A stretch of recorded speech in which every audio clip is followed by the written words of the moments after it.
Bonjour à toutes et à tous. Merci d'être présent pour ce webinaire de lancement de l'appel à projet FSE+. Je vous propose d'attendre encore 2-3 minutes que tout le monde se connecte et ensuite on lancera le webinaire. Pour information, ce webinaire est enregistré et le replay sera disponible sur YouTube.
Donc on va commencer ce webinaire. Donc à nouveau, bienvenue à toutes et à tous pour ce premier webinaire de lancement d'appel à projet FSE+, en lien avec le soutien à des programmes d'innovation interne, d'innovation au sein d'une entreprise nationale de l'ESS, s'appuyant sur un mode d'organisation relevant de l'innovation centralisée.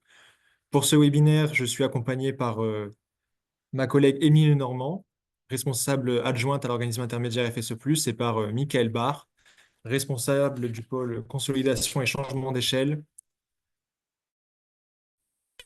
toujours au sein de la VIS. Michael, tu peux changer les slides. Merci. Alors, pendant ce webinaire, les micros ont été coupés. En lien avec un souci technique, vous pouvez aller dans l'onglet Discussion. Et pour toutes les questions-réponses, je vous invite à les poser en Q&R. On y répondra tout au long de ce webinaire. Donc, bon, ce sommaire, on va commencer avec une introduction rapide sur le Fonds social européen plus, avant de partir vraiment sur une présentation plus détaillée de l'appel à projet et de ce qu'on entend par là. Et enfin, un moment d'échange de questions-réponses. Mais tout d'abord, on va vous lancer un sondage afin de savoir à peu près où vous en êtes sur l'appel à projet sur la FSE.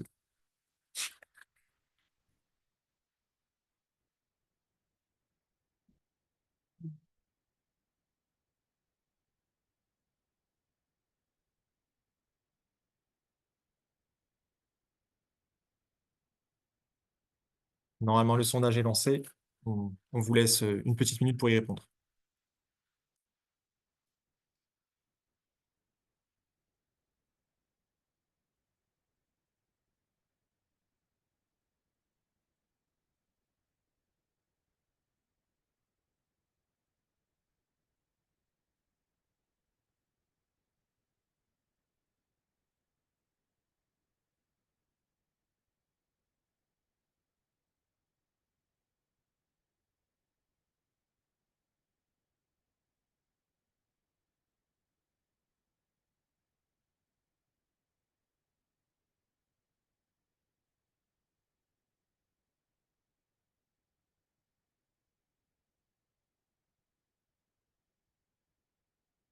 Ok, donc on va clôturer le sondage.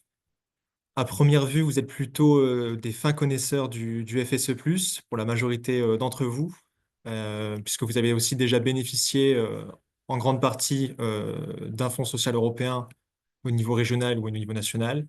Et la moitié d'entre vous a déjà été lauréat d'un appel à projet lancé par la VISE. Donc on va rapidement passer sur la partie du fonds social européen. Donc Michael, s'il te plaît. Donc, pour rappel, le Fonds social européen plus, il fait partie de ce qu'on appelle les fonds européens structurels d'investissement, les FESI, donc qui regroupent les cinq principaux fonds, le FSE+, le FEDER pour le développement régional économique, le FEADER pour les questions agricoles, le FEAMPA sur le maritime et le littoral, ainsi que le Fonds de transition juste pour les régions entre guillemets, en rattrapage économique.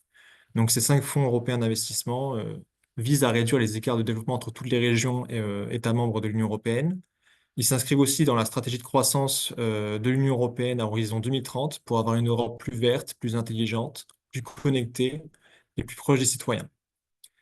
En ce qui concerne le Fonds social européen plus, la nouveauté de cette programmation, c'est qu'elle fusionne quatre anciens fonds qui étaient sur la programmation précédente. Donc, le Fonds social européen, l'Initiative pour l'emploi des jeunes, le Fonds européen d'aide aux plus démunis, ainsi que le programme de l'UE pour l'emploi et l'innovation sociale. Comme vous pouvez le voir, ces fonds sont partagés dans une gestion entre l'État, les régions ou bien la Direction générale de la cohésion sociale et d'autres par la Commission européenne directement. Donc le FSE+ fusionne ces quatre anciens fonds pour en faire un avec plus de moyens et de possibilités. Donc si on rentre vraiment dans le détail des grands principes de gestion des FESI, en ce qui concerne les fonds européens, il faut savoir que les programmes sont toujours pluriannuels. Donc, on est sur une programmation de 7 ans et les appels à projets qui sont lancés dans le cadre des fonds européens sont souvent sur une, deux, voire 3 années ou plus. Ensuite, les fonds européens, on connaît aussi un principe d'additionnalité. Ils ne peuvent pas et ne doivent pas se substituer à des dépenses structurelles ou des subventions publiques. Ils visent vraiment le financement de projets et non pas de structures. Ces fonds interviennent toujours en cofinancement, donc le porteur de projet doit trouver soit d'autres cofinanceurs publics ou privés, ou les deux, ou bien disposer de fonds propres, donc de sa propre trésorerie. Pourquoi ça? Parce que les fonds européens interviennent aussi en remboursement d'une dépense.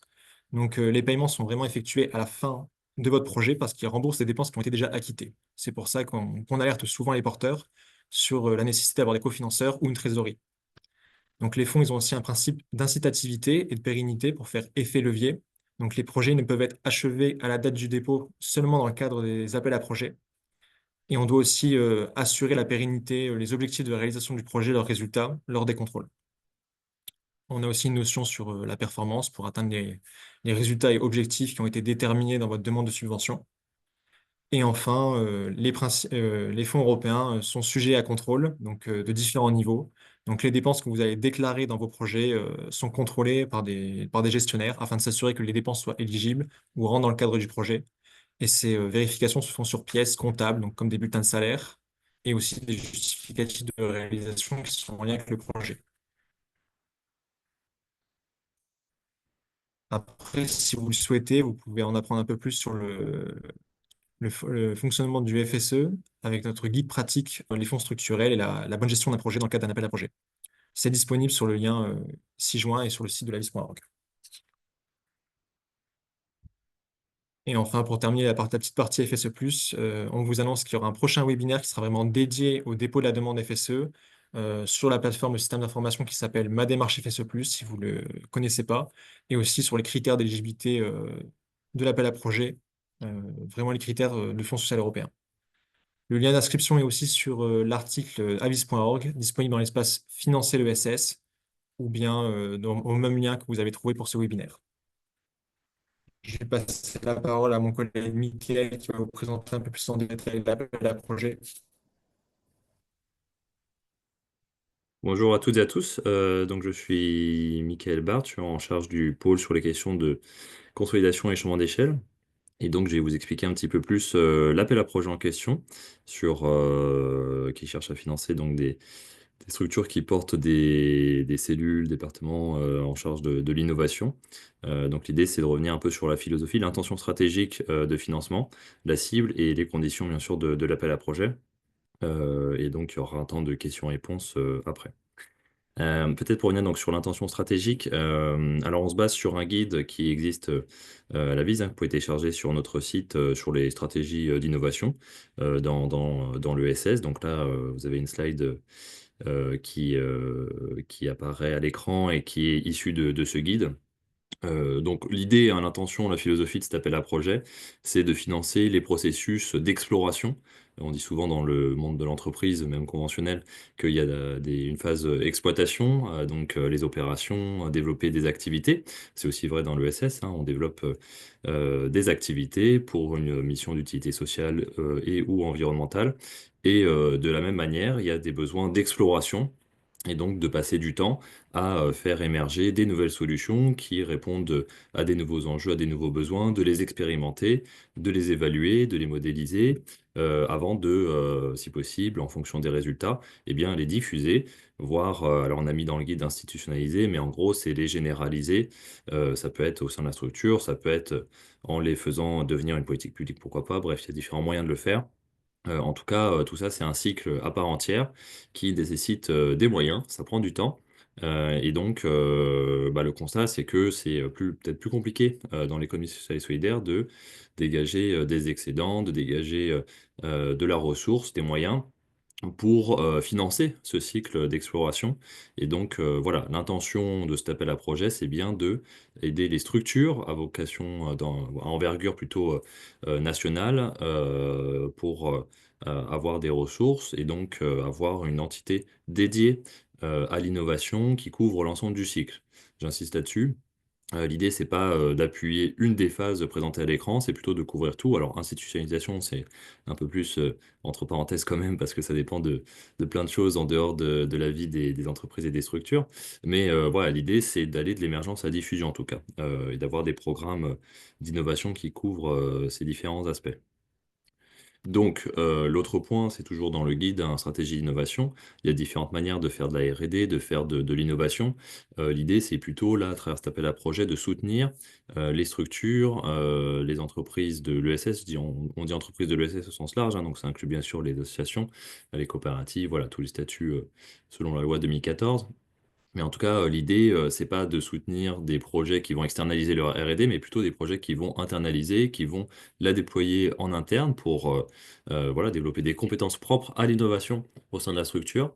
Donc finalement, c'est ce qu'on appelle ici innovation centralisée. C'est ça qu'on cherche à soutenir à travers cet appel à projet, c'est-à-dire de financer une équipe, en participer en tout cas au financement d'une équipe spécialisée sur ces questions qui peut prendre différents noms, hein. Là, on n'est pas du tout, on va pas regarder à financer que, par exemple, un département innovation. Ça peut être cellule innovation, ça peut être cellule développement de nouveaux projets. Bon, là, c'est propre à chaque organisation. En tout cas, l'intention, elle est bien celle-ci. Une équipe spécialisée sur, pas de l'exploitation pour dire comme ça, mais plutôt de l'exploration, donc de l'EARD, de l'innovation au service de l'entreprise. Encore une fois, donc on n'est pas sur de l'externalisation, on est au service de son entreprise, de son réseau. Ensuite, voilà, chaque entreprise de l'ESS a sa forme, hein, mais en tout cas, il faut qu'il y ait un lien interne et que la diffusion soit au service donc de l'entreprise et du réseau également. C'est ça l'intention stratégique de cet appel à projet et donc la philosophie de ce qu'on cherche à financer. Alors, voilà, on vient sur l'appel à projet en tant que tel, donc ça va être un petit peu redite, mais c'est pas grave. Donc l'objectif, c'est bien de soutenir des nouveaux programmes de diffusion interne d'une innovation au sein d'une entreprise nationale de l'ESS, hein. Le caractère national est important puisqu'on est sur, voilà, on est sur du FSE national dans ce cadre-là, et donc s'appuyant sur un mode d'organisation interne relevant de l'innovation centralisée. Voilà, je redis, là c'est les termes qu'il y a dans l'appel à projet, mais c'est on redit un petit peu ce que j'ai dit avant. Et donc les actions attendues, c'est les actions de conception, structuration, ingénierie, pilotage, capitalisation, donc tout le temps passé pour réussir à développer ces innovations et pour préparer à la fois l'expérimentation et la diffusion de plusieurs innovations à impact social au niveau national ou à minima sur plusieurs régions. Donc on ne demande pas à ce que la diffusion des innovations soit sur toutes les régions forcément de France, hein. Là, c'est en fonction de ce qui est pertinent pour vous et par rapport à votre activité, à votre secteur, à votre présence géographique. Mais voilà, il faut au moins qu'il y ait sur plusieurs régions administratives pour que ce soit considéré comme national. et donc au sein des activités et auprès des salariés de l'entreprise nationale. Donc ça, c'est le côté interne dont je parlais juste avant. L'idée, c'est pas de créer des cellules de R&D externalisées au service d'autres projets ou de financer quelque part du conseil autour de ces actions de R&D et d'innovation, mais bien de financer le département en interne d'une entreprise de l'ESS qui veut déployer des moyens enfin renforcer plutôt ses moyens de R&D et d'innovation. Donc, une fois, alors, bon, là, on reprécise ce qu'on entend par organisation interne, hein, mais ça reprécise ce que je viens de dire. Et peut-être, oui, par programme de diffusion interne, donc je lis la slide, hein, mais c'est pour clarifier, on entend un dispositif, un processus, de l'ingénierie dédié à l'innovation alors ça peut être une innovation ou plusieurs innovations, hein, là-dessus, c'est en fonction de ce qui est pertinent pour vous. Ça peut être aussi ce qu'on a appelé ici de l'importation. Typiquement, un projet de R&D, une innovation qui est structurante, mais qui a été repérée ailleurs. Et il y a un travail d'internalisation, d'expérimentation, de diffusion en interne. Voilà, ça c'est éligible aussi. Euh, donc après avoir été expérimenté avec succès. Et donc, comme je disais, la phase de diffusion, donc ça c'est clé dans ce qu'on cherche à financer, et ça peut précéder une phase éventuelle d'institutionnalisation, mais voilà, ça c'est, on n'oblige pas à ce que tout soit développé, généralisé au niveau national, parce que forcément, ça prend plus de temps, c'est plus aléatoire, et c'est peut-être pas forcément toujours la stratégie. Par rapport à l'appel à projet, donc les actions éligibles. Alors, il va y avoir les actions d'identification du besoin social, donc la partie vraiment amont, précédant la mise en place d'une expérimentation, d'une innovation, d'un programme de R&D, donc l'élaboration de la stratégie pour y arriver. La modélisation, modéliser l'innovation sociale, donc toute la partie, là, si on prend le diagramme avant, hein, de l'identification jusqu'à la diffusion, toutes les différentes étapes, en fait, hein, c'est ça que ça veut dire.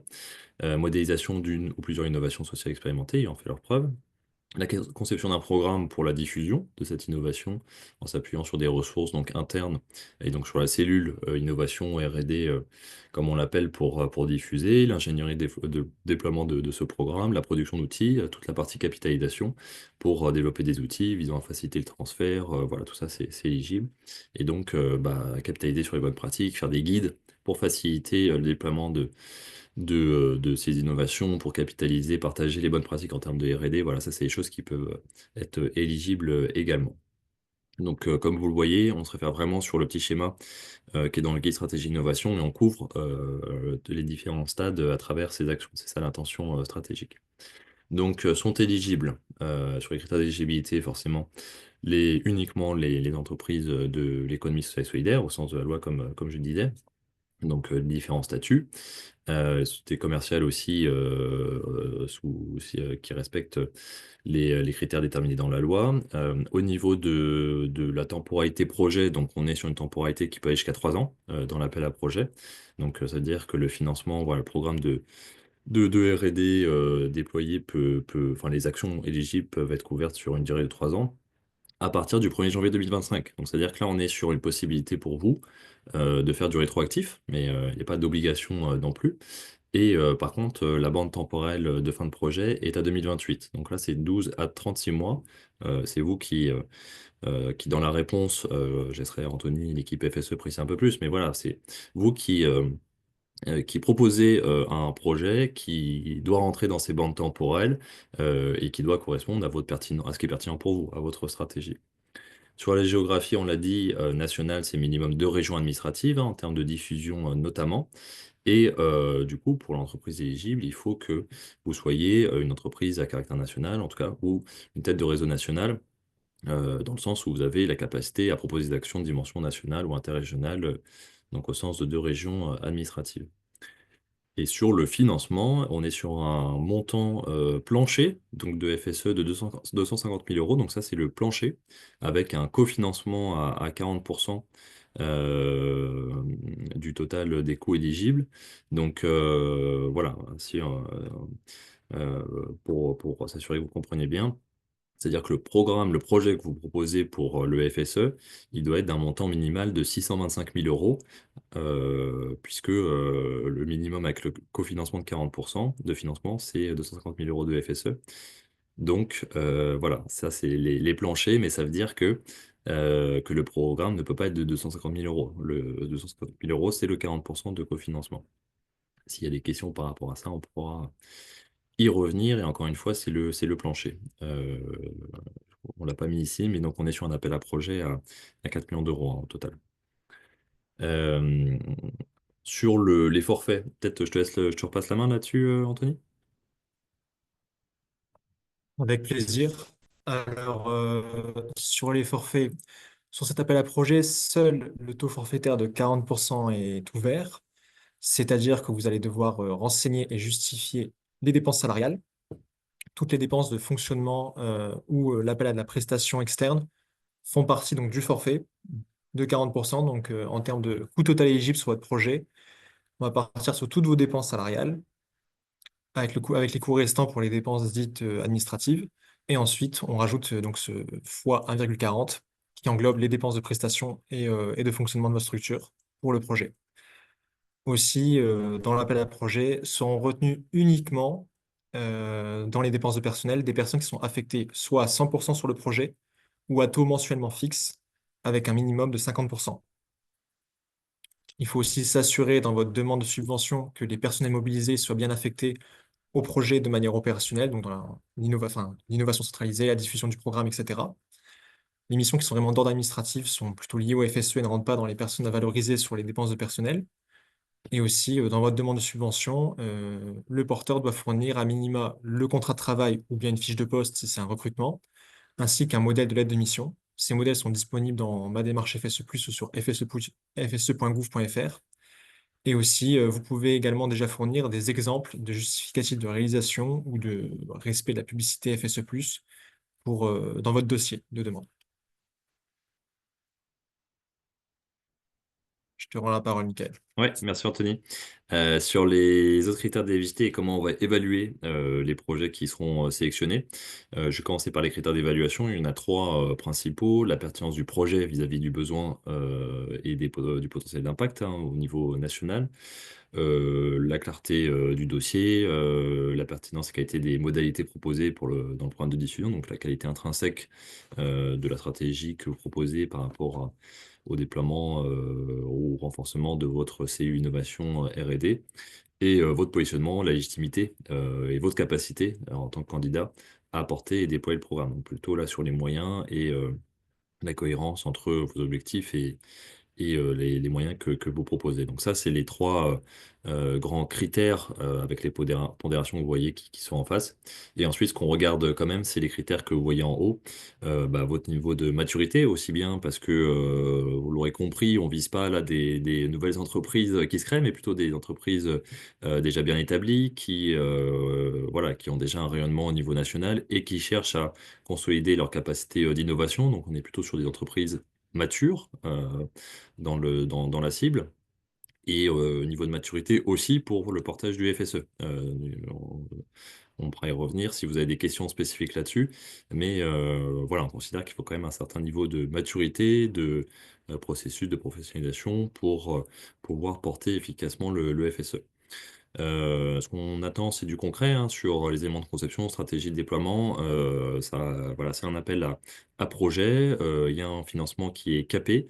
L'objectif, c'est de soutenir les bons projets. Donc, n'hésitez pas, dans le cadre de votre réponse, à mettre des pièces jointes, à bien expliquer comment vous êtes organisé, comment vous comptez concevoir le plus de détails, le plus de rigueur, en fait, hein, le plus de chances d'être sélectionné, bien sûr. Euh, L'implication de la vise, bon, l'idée c'est pas de nous mettre partout pour nous faire plaisir, mais la vise en tant qu'agence d'ingénierie et centre de compétences sur les nationales sur les questions d'innovation sociale, voilà, a aussi un rôle de capitalisation, de transfert des bonnes pratiques, donc pas hésiter à nous impliquer au bon niveau qui vous semble pour aider à vous soutenir et à participer aux efforts de capitalisation, ou voire même en amont à nous demander hein, où est-ce qu'on peut jouer un rôle, sachant qu'on anime aussi, et on souhaite relancer ça, un groupe de travail sur les questions de stratégie d'innovation. Donc forcément, il peut y avoir un lien avec ça. Et le dernier critère qu'on va regarder forcément, c'est l'effet levier du FSE. C'est-à-dire que le FSE, donc bon, c'est des fonds publics hein, qui doivent être bien alloués. Et donc forcément, on va regarder là où le FSE, avec les 40% de cofinancement, ont un impact le plus important pour s'assurer du déploiement du programme R&D innovation. Et donc, voilà, l'effet levier du FSE reste un point qu'on regarde forcément pour allouer au mieux les fonds européens.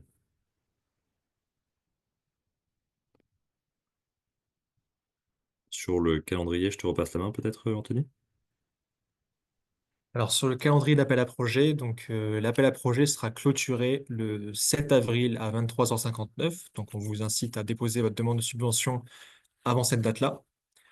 Ensuite, donc, il y a le travail d'instruction par le service de l'organisme intermédiaire de la VISE, qui dure entre 3 et 6 mois en fonction du nombre de candidatures. Là, on est vraiment sur un calendrier très prévisionnel. On a, nous, un objectif de faire passer donc, tous les dossiers lors d'un comité de programmation qui se déroulera au courant du troisième trimestre, un peu après la rentrée, pour ensuite, dans la foulée, conventionner les lauréats et les dossiers sélectionnés. Et ensuite, là, on part vraiment sur la gestion du projet, donc avec le versement d'une avance, la réalisation de votre projet. Et dans le cadre de la réalisation de votre projet, il peut avoir donc le lien toujours avec la VIS via l'organisme intermédiaire ou via les différentes équipes. Nous, on pourra aussi organiser des visites sur place pour voir votre projet dans votre structure. C'est toujours plus intéressant. Et lors de la vie de votre projet, vous avez ce qu'on appelle des bilans d'exécution, donc différents bilans qui sont notés dans vos conventions. Et c'est là où vous allez apporter toutes les preuves de réalisation de votre projet qui seront contrôlées. Et ensuite, après ces contrôles, on versera donc l'acompte ou le solde FSE+ demandé. Après, je vous avoue que ce calendrier est encore très prévisionnel. On s'adaptera en fonction du nombre de répondants à l'appel à projet. Je te repasse la parole, Mickaël. Ouais. L'autre point alors, qui n'est pas lié à cet appel à projet, mais qui est quand même important à signaler, c'est que dans la séquence là en cours, il y a d'autres appels à projet qui sont prévus. C'est important que vous ayez tout ça en tête pour faire les bons choix aussi, hein. Peut-être que c'est plus pertinent en fonction de stratégie de candidater à un autre appel à projet. Alors, on donne quelques informations, on ne donne pas tout parce qu'ils ne sont pas encore validés par la DGEFP. On attend le retour final. Donc voilà, on donne quelques éléments qui sont encore soumis à variation en fonction de leur validation. En tout cas, notre intention là pour cette année, c'est de déployer un autre projet.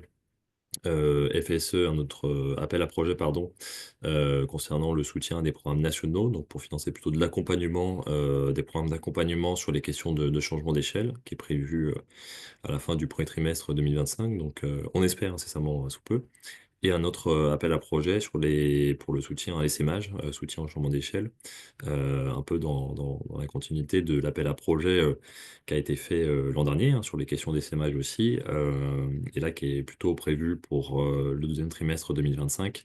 Donc voilà, on communique là-dessus pour que vous fassiez aussi les bons choix, parce que forcément, si vous candidatez à tout, c'est pas forcément le plus stratégique. Et puis, il y a les questions de double financement du FSE. Donc, on vous invite plutôt à vous orienter vers le bon appel à projet en fonction de votre besoin stratégique principal, afin de maximiser vos chances de réussite et maximiser les chances de réussite pour tout le monde, en fait. Et peut-être pour terminer, donc là, il va y avoir les questions-réponses. On va mettre en place une permanence aussi pour répondre au mieux à vos questions. Sur des moments précis. Donc déjà, il y a le contact avis.org, hein, la personne qui tient cette boîte mail et le téléphone qui est lié, qui s'affiche ici, a été formé à une mini-formation pour répondre aux questions principales sur cet appel à projet. Donc ça, c'est le premier filtre. Et sachez qu'on a préparé, on a prévu d'être dispo les mercredis après-midi, donc plutôt Anthony, hein, les mercredis après-midi sur les questions FSE, et le vendredi après-midi plutôt moi sur les questions liées à l'appel à projet en tant que tel pour répondre au mieux à vos questions. Après, ça c'est l'intention en fonction du nombre d'appels et de contacts, on fera au mieux. Voilà, c'est pas une promesse d'être dispo à la minute près, mais en tout cas, on essaiera au mieux de répondre à vos questions. Ça ne veut pas dire on va pas rédiger à votre place l'appel à projet, mais en tout cas de traduire au mieux l'attention stratégique et de répondre au mieux à vos questions dans la phase d'instruction, de préparation, pardon. Et peut-être pour terminer avant les questions-réponses, Anthony, tu voulais où je présente les différents lauréats, oui. Donc voilà, comme Anthony l'a précisé, on s'inscrit dans la programmation FSE 2021-2027. Il y a déjà eu 3 appels à projets, donc ça c'est pour vous partager les différents appels à projets qui ont déjà eu lieu. Et les lauréats, donc il y en a eu un sur les questions d'évaluation de l'impact social avec 9 lauréats que vous voyez ici. Il y en a eu un sur les questions d'accompagnement d'entreprise de l'ESS, donc un peu dans la même veine que l'appel à projet qui va sortir, on l'espère, prochainement sur les programmes nationaux d'accompagnement changement d'échelle. Euh, et puis il y a eu un appel à projet, c'est le dernier qui a été clôturé en fin d'année 2024 sur les questions d'essaimage avec 18 lauréats que vous voyez ici. Voilà, donc ça c'est pour info, voire pour les contacter si vous avez des questions sur le FSE, puisque voilà, ils peuvent peut-être vous donner quelques bons conseils, en plus des, on l'espère, bons conseils que la VIS pourra vous donner dans la phase de préparation. On s'arrête là, de manière à pouvoir laisser, bah voilà, 9h30, donc une demi-heure pour les questions-réponses. Et donc là, peut-être l'équipe FSE, je vous repasse la main pour démarrer cette séquence. Donc, avec plaisir. Je vois qu'il y a plusieurs questions qui ont été posées dans l'onglet Q&R. Si ce n'est pas déjà fait et que vous en avez, n'hésitez pas sur cet onglet-là pour poser vos questions. Michael, je te propose que je lise les questions et si c'est FSE, avec plaisir, j'y réponds et sinon, je te cède la parole. Donc, on a une première question par Thibaut Fink. Quels sont les profils métiers des personnes constituant cette équipe R&D? Bah, oui, peut-être on peut essayer de répondre à deux voix, mais on n'attend pas un profil type, on n'attend pas ce qui est marqué, je sais pas, chercheur ou laborantin. Il faut que ce soit pertinent par rapport à votre thématique d'action. Euh, donc voilà, alors, il faut que ce soit des CV en lien avec votre thématique d'action, en lien avec les phases d'expérimentation, la gestion de projet qui est liée, le besoin de concevoir, de diffuser, de capitaliser, mais il n'y a pas besoin de coller à un jargon R&D chercheur, pour le dire comme ça. Je sais pas si ça répond à la question. Je continue avec une autre question anonyme. Est-ce que, pardon. Bonjour, est-ce que la phase de transfert de compétences SMH d'un premier pilote est éligible et est-ce que les études de préfiguration le sont également?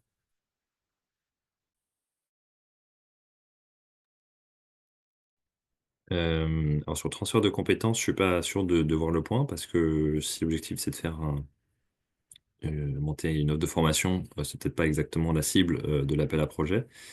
Par contre, si on est sur oui, faire une préfiguration sur un projet qui est, encore une fois, hein, innovant, qui répond à un besoin d'une nouvelle manière, qui développe quelque chose, un procédé, un produit, un service nouveau, et qui a besoin de faire une étude de préfiguration avant son essaimage au sein du réseau national, la réponse est oui. Donc, dans ce sens-là, essaimage, diffusion, on est à peu près sur le même principe, en fait, si c'était ça la question. Mais sur les compétences, là, ça dépend ce que vous voyez derrière. Si c'est faire une note de formation, je dirais plutôt non, effectivement. Sauf si c'est une note de formation innovante pour X ou Y raison. Là, faut voir le cas précisément.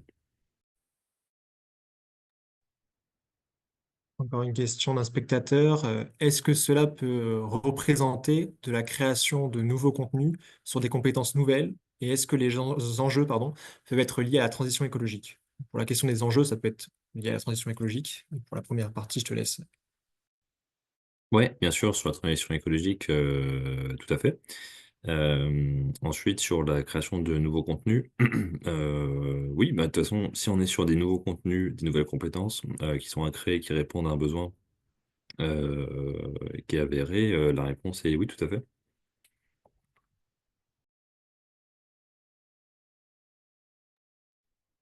Ensuite, donc encore une question de Thibaut Fink. Qu'entendez-vous par maturité, j'imagine, de portage FSE+, entre parenthèses, nombre de FSE déjà portés? Alors, ce qu'on entend, nous, par maturité de portage FSE, c'est pas de savoir si vous avez déjà bénéficié de fonds européens ou non. même si ça peut être un plus, ce qu'on entend par là, c'est vraiment est-ce que la structure, elle a une équipe, on va dire, administrative, ou elle a les ressources en interne, ou elle fait appel à des ressources externes pour assurer le suivi administratif du dossier. Donc vraiment tout ce qui est la collecte des justificatifs pour pouvoir déposer des bilans dans les délais qui sont complets.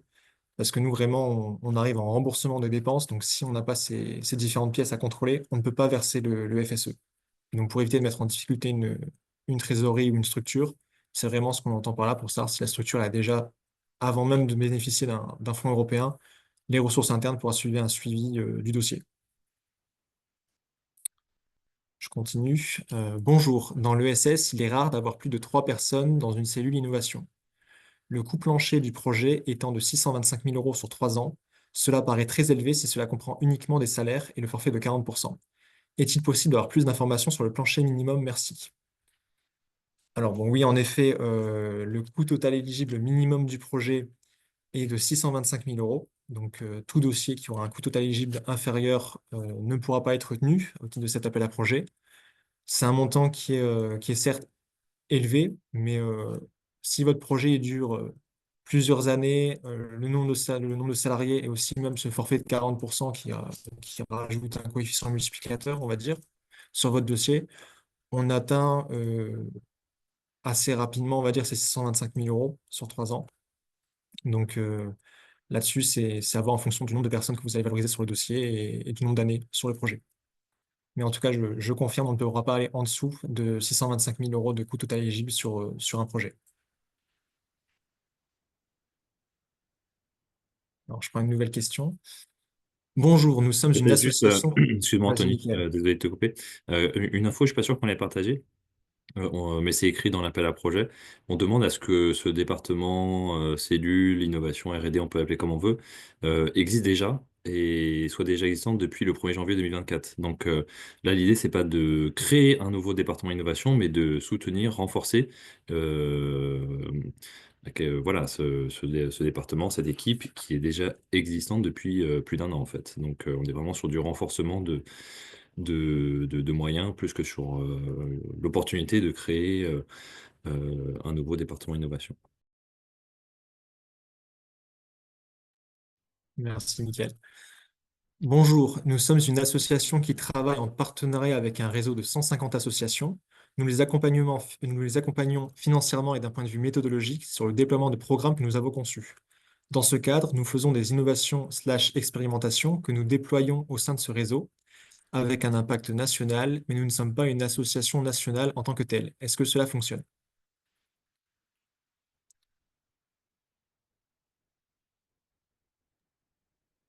Il faut regarder, je pense, un petit peu plus les détails de votre projet, mais en tout cas, l'intention, c'est pas, encore une fois, si vous faites de la R&D externalisée pour ces associations, pour le dire comme ça, la réponse est plutôt non. Tandis que si ce sont vos adhérents directs, effectivement, que vous êtes la tête de réseau opératrice pour mutualiser de la R&D, de l'innovation, du développement projet, et qu'il y a une cotisation de l'adhésion directe par rapport à ça, la réponse est plutôt oui. Mais là, il faudra peut-être rentrer dans le détail de votre projet pour voir si ça correspond ou pas à l'intention stratégique du financement, puisque sinon, c'est plutôt les autres appels à projets, celui qui est passé et celui qui est à venir, qui est de déployer des programmes nationaux d'accompagnement qui seraient dans la cible de ce que vous présentez. Donc c'est pour ça qu'on a coupé les choses comme ça, hein. C'est pour clarifier la cible de financement. Donc si vous, c'est déployer des programmes d'accompagnement, on est plutôt sur l'autre sphère.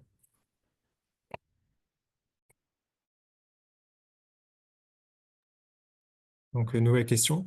On parle bien du financement de la cellule innovation seule ou bien également de financer le coût de déploiement d'un programme innovant? Donc, pour compléter un petit peu la réponse de Mickaël précédemment, cet appel à projet, il concerne uniquement le financement de la cellule innovation et du déploiement de cette innovation centralisée. Et vraiment, ce qui est sur le déploiement d'un programme innovant, c'est plutôt sur l'appel à projet qui va sortir, qui s'appelle Programmes nationaux d'accompagnement. Et après, bon, si Mickaël, tu veux compléter, n'hésite pas. Mais on a vraiment découpé, pardon, en plusieurs appels à projets en fonction des besoins qui ont été identifiés par les structures.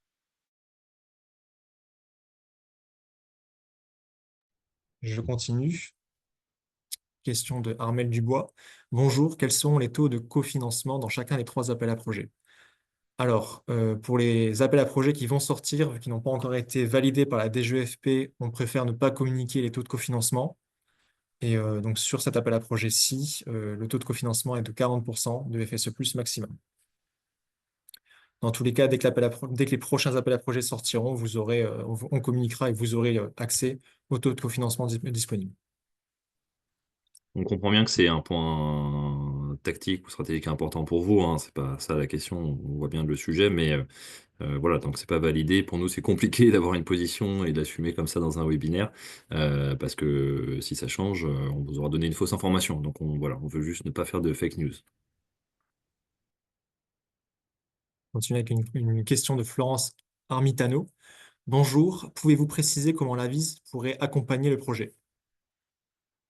Donc, si vous entendez sur la question d'accompagnement et de gestion de votre dossier FSE, donc ça sera avec nous, l'organisme intermédiaire. On sera en lien à la fois au moment de l'instruction de votre dossier, si vous déposez un dossier de demande, et ensuite tout au long de votre projet pour les questions qui sont liées aux productions des bilans d'exécution et au suivi de la piste d'audit FSE. Et si c'est sur une question plutôt d'accompagnement du programme, je laisse Mickaël un peu plus détailler. Oui, alors dans la phase de préparation, on va pas rédiger à votre place votre projet stratégique, hein. Là-dessus, on n'interviendra pas. Euh, Par contre, après, une fois la sélection des projets faite, comme je l'ai expliqué rapidement tout à l'heure, on a un petit groupe de travail sur les stratégies d'innovation. Donc, ça peut être l'occasion de renforcer ce gros travail entre direction, département, innovation pour échanger sur les bonnes pratiques. Et puis, l'autre point sur lequel la VIS peut accompagner, c'est sur les travaux de capitalisation. Si vous voulez diffuser un savoir-faire, une méthode de R&D d'innovation, vous inspirer d'autres, voilà, c'est sur la partie capitalisation, le lien avec la VIS peut être fait assez facilement. Et nous, ça nous intéresse d'ailleurs de partager les bonnes pratiques à l'ESS au sens large sur les questions d'innovation, de R&D, et notamment celles qui seront développées et soutenues dans le cadre de cet appel à projet.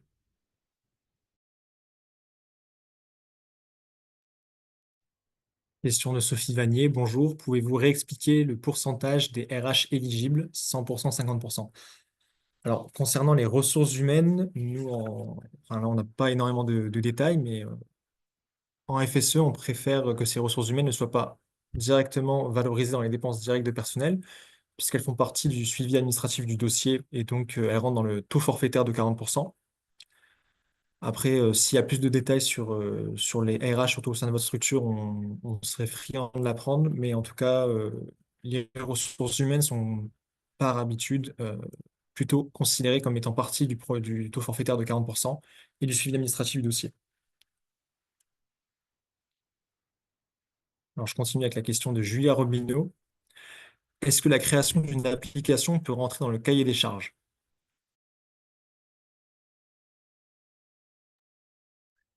Là, faut voir l'application en question. Dans l'absolu, pourquoi pas. Après, si vous externalisez la production d'applications, ça va être compliqué, puisque là, l'objectif, encore une fois, c'est de financer le temps passé plutôt des personnes dans le département innovation. Donc voilà, là, il faut rentrer peut-être un peu plus dans le détail et plan de financement pour voir si c'est éligible et pertinent, effectivement.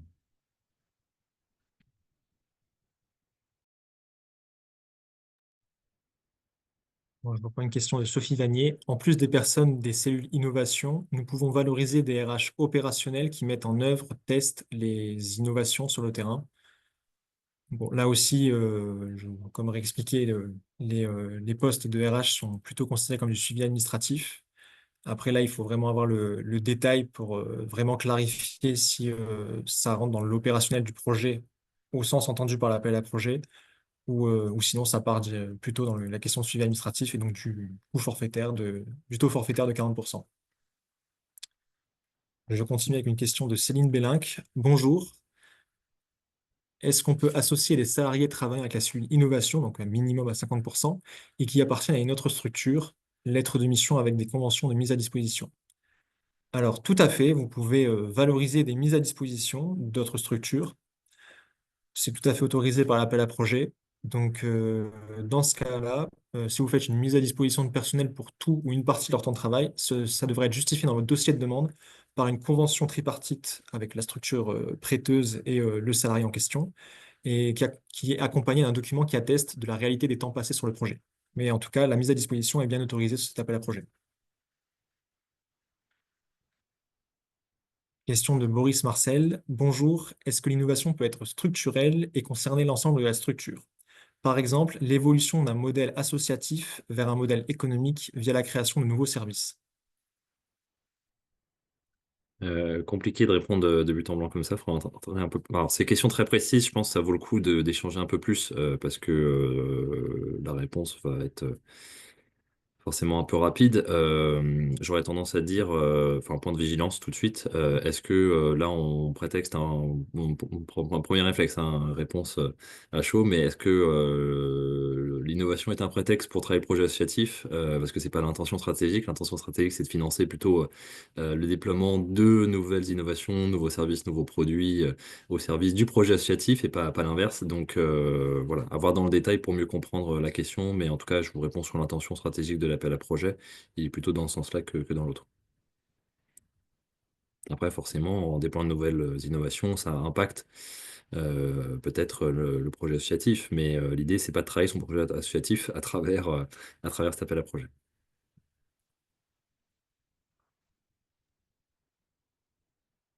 Je reprends une question donc, sur les RH. Donc, Sophie Vanier, merci pour la précision.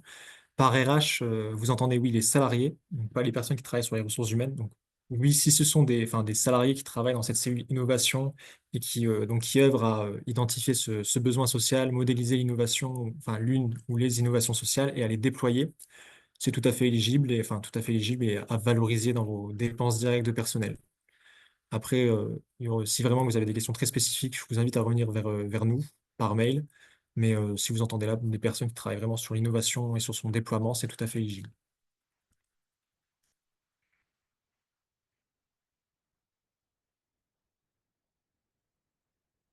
Alors, on n'a plus de questions dans l'onglet questions-réponses. Donc, si vous en avez encore, n'hésitez pas à les poser. Je vais vérifier en même temps dans le chat si jamais il y a eu des questions qui n'ont pas été. Ouais, je crois qu'il y a eu des questions dans le chat, mais certaines ont été reposées dans l'onglet questions-réponses. Si on n'a pas répondu, n'hésitez pas, on a encore un petit peu de temps. Oui, si on n'a pas répondu à votre question dans le chat, on vous invite à vraiment la poser dans l'onglet questions-réponses.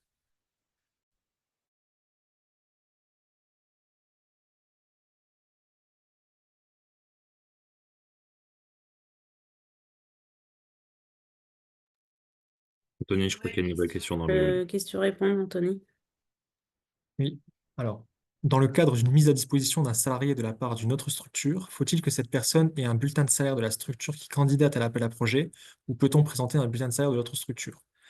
Dans le cadre d'une mise à disposition, vous pouvez présenter le bulletin de salaire de l'autre structure, donc de la structure à laquelle le salarié est lié. Tout à fait. Je reprends une question. Donc, Sophie Vanier, je veux bien du coup que vous reprécisiez les taux de 100% versus 50% pour les salariés éligibles.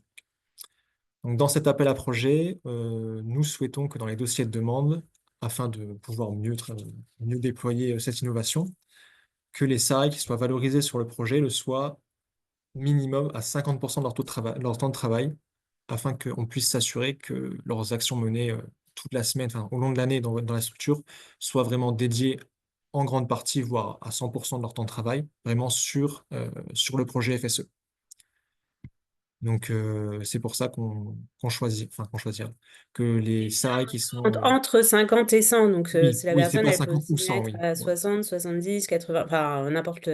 À vous de faire le calcul et par rapport au temps total travaillé par la personne dans la structure sur le temps qui sera dédié au projet et de justifier un taux, mais qui soit de minimum 50%. On a mis ce taux pour faciliter les justificatifs après, parce que du coup, vous ne pourrez pas transmettre de fiche temps au réel.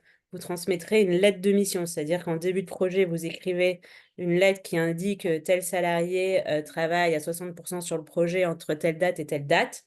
Et ça sera le seul justificatif qui sera demandé en termes pour ensuite justifier le temps passé sur le projet. Alors, ce taux peut évoluer, donc vous pouvez faire des avenants à la lettre de mission, mais ensuite, il ne faudra pas suivre le temps du salarié sur des fiches temps au jour le jour, comme pour ceux qui ont déjà du FSE, souvent c'est le cas. Donc, c'est une mesure de simplification qu'on a mis en place, pour simplification pour vous et pour nous, et aussi une mesure pour s'assurer, comme le dit Anthony, que les personnes, enfin, que ce soit vraiment des temps dédiés au projet opérationnel et et on souhaite éviter des petits temps voilà, de personnes qui travaillent que ponctuellement sur le projet, donc des taux de 20-30%, et vraiment des temps significatifs, et aussi qui permettront à la fin d'atteindre le taux minimum de coût total éligible du projet qu'on a mis dans l'appel à projet. Voilà, j'espère que c'est plus clair comme ça. Merci beaucoup, Solène. Donc, voilà. Et je continue avec une question de Pauline Page. Doit-on se concentrer sur une seule innovation ou peut-on en étudier ou développer plusieurs? Alors oui, vous pouvez étudier ou développer plusieurs innovations. C'est tout à fait autorisé dans l'appel à projet en fonction de votre besoin et des éléments que vous allez apporter à votre dossier de demande. Mais vous pouvez tout à fait développer plusieurs innovations. Ou une seule, si c'est ça qui est pertinent, hein. L'appel à projet est assez clair sur une ou plusieurs innovations. Alors, je reprends une question qui avait été posée dans le chat et qui n'a pas été dans l'onglet QR. Bonjour, est-ce qu'une tête de réseau de l'IAE réalisant un travail de professionnalisation, plus de modélisation financière, plus d'expérimentation d'un nouveau service de transition écologique, entre parenthèses, service qui a été déjà déployé artisanalement au sein de son réseau pour le moment, est éligible? J'aurais du mal de mon côté à répondre directement. Je pense que là, il faut qu'on prenne contact et qu'on voit un peu plus dans le détail. Oui. Oui, je vous invite à nous recontacter puisque là, il y a pas mal d'éléments et ce ne serait pas très pertinent à y répondre directement au webinaire.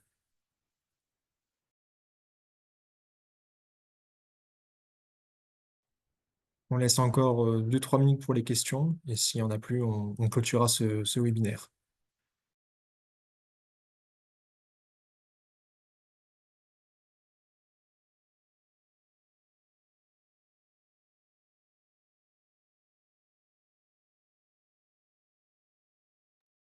Question de Blandine Chenderowski, excusez-moi pour la prononciation.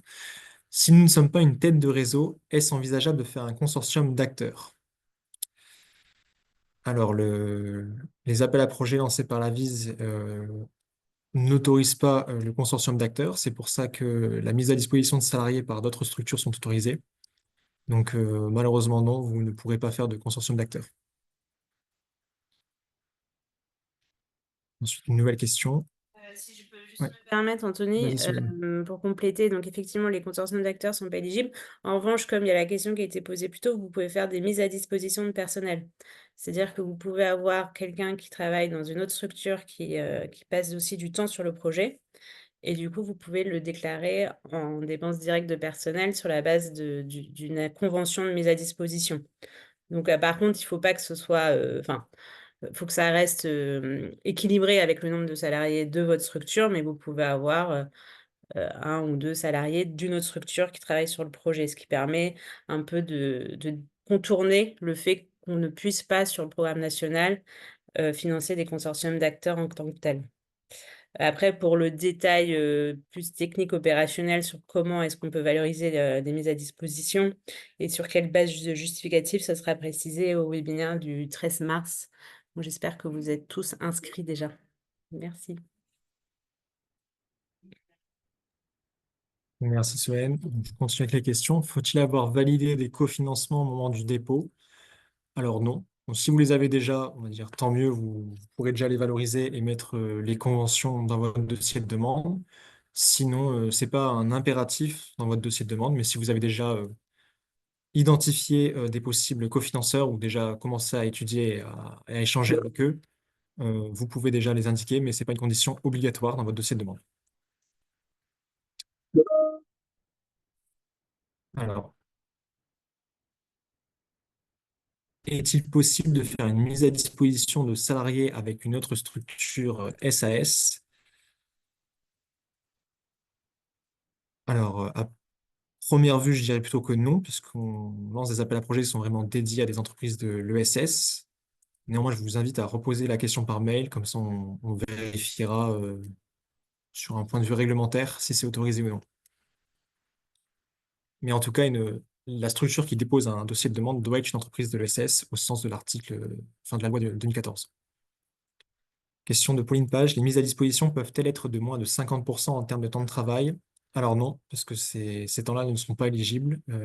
Comme dit par Solène Jourdain tout à l'heure, c'est vraiment pour une mesure de simplification et aussi pour s'assurer que les personnes sont bien sur le projet et non pas des petits temps. Donc les mises à disposition doivent être également à minimum 50% de leur temps de travail sur le projet. Encore une question. Est-ce qu'il y a un plafond par euro par ETP, donc salaire chargé 90 000 euros par an? Alors non, il n'y a pas de plafond euro par ETP. Néanmoins, lors de l'instruction du dossier, on fait un contrôle de cohérence en fonction des salaires indiqués, des bulletins de salaire, des contrats de travail, et aussi si ces postes sont vraiment en lien avec le projet et le besoin identifié. Mais il n'y a pas de plafond vraiment sur les salaires.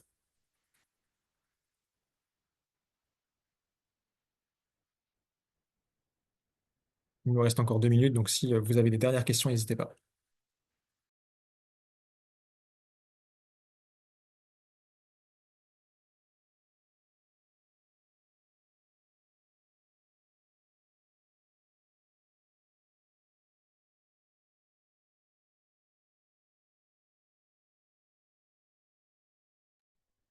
Alors, une dernière question sur l'avance. Donc, de combien d'euros est l'avance? On parlera plus de ces questions vraiment liées au FSE dans le second webinaire du jeudi 13 mars. L'avance n'est pas déterminée dans l'appel à projet. Nous, à la VIS, on a une volonté de verser les avances. L'année passée, on versait des avances pour les dossiers à hauteur de 20% du montant FSE conventionné. Néanmoins, il faut prendre ce montant avec des pincettes, puisqu'il n'a pas encore été statué sur cet appel à projet. Peut-on bénéficier, même si on, pardon, peut-on postuler, même si on bénéficie déjà d'un financement FSE? Donc la question de Marine Gabory sur un autre projet. Alors bon, oui, vous pouvez postuler à cet appel à projet, même si vous bénéficiez déjà d'un autre fonds européen. Néanmoins, il y aura un contrôle pour écarter tout risque de double financement de votre projet. Donc, on vérifiera si, sur les questions de temporalité de votre projet, des personnels valorisés, aussi du projet en lui-même, il y a vraiment un contrôle de double financement qui sera effectué au moment de l'instruction. Mais vous pouvez candidater même si vous bénéficiez déjà d'un autre fonds européen.